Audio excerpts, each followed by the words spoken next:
50-metre penalties. Stricter enforcement of protected area. In 2013, there will be a stricter enforcement of the protected area around the player with the ball.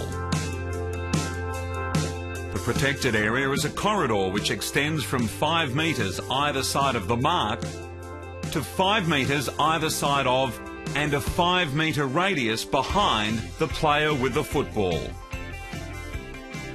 There have been 2 modifications made to the protected area for this season. If caught in or leaving the protected area, a player is not permitted to raise his arms, and this will be interpreted as taking up space and creating interference. A player can only enter the protected area when following an opponent and must be within 2 metres of that opponent, amended from 5 metres. This player is not permitted to make any contact to the player with the ball until the umpire calls play on. In this example, Kennedy gets caught in the protected area, but leaves immediately in a passive manner. Garlett, while leaving the protected area, puts his hands in the air and therefore is interfering with play and will be penalised 50 metres. Hayes does not leave the protected area passively, as he has his hands in the air, and will be penalised 50 metres. In this example, Betts follows Young through the protected area within 2 metres in a legal fashion and will not be penalised 50 metres. The following instances will result in a 50-metre penalty being applied. Brown enters the protected area from behind and delays the play by knocking the ball out of his opponent's hands. Tomlinson enters the 5-metre protected area and is correctly penalised 50 metres. Caddy enters the protected area and he also raises his arm, which is illegal, and is correctly penalised 50 metres.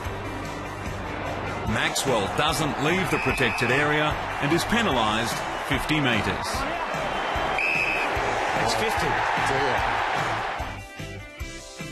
50-metre penalties will continue to be awarded against a player who cribs the mark, delays the play in any manner which prevents the player who has won possession of the ball the opportunity of moving it on quickly, or engages in other conduct for which a free kick would ordinarily be awarded. It is expected that players will return the ball to their opponent in the same manner they would return it to a teammate. Johnson fails to return the ball immediately to Howe and is correctly penalised. After Metre completes the mark, Jamieson continues and drops his knees into Metre and is correctly penalised for delaying the play. And a free kick to Reed, ball off the ball. Burgoyne kicks the ball away after Sydney had been awarded a free kick.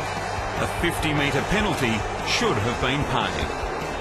Mitchell delays the play by not returning the ball correctly to McVeigh and is correctly penalised 50 metres. It's a great tackle. Is that 50? It is against Mitchell. That's silly.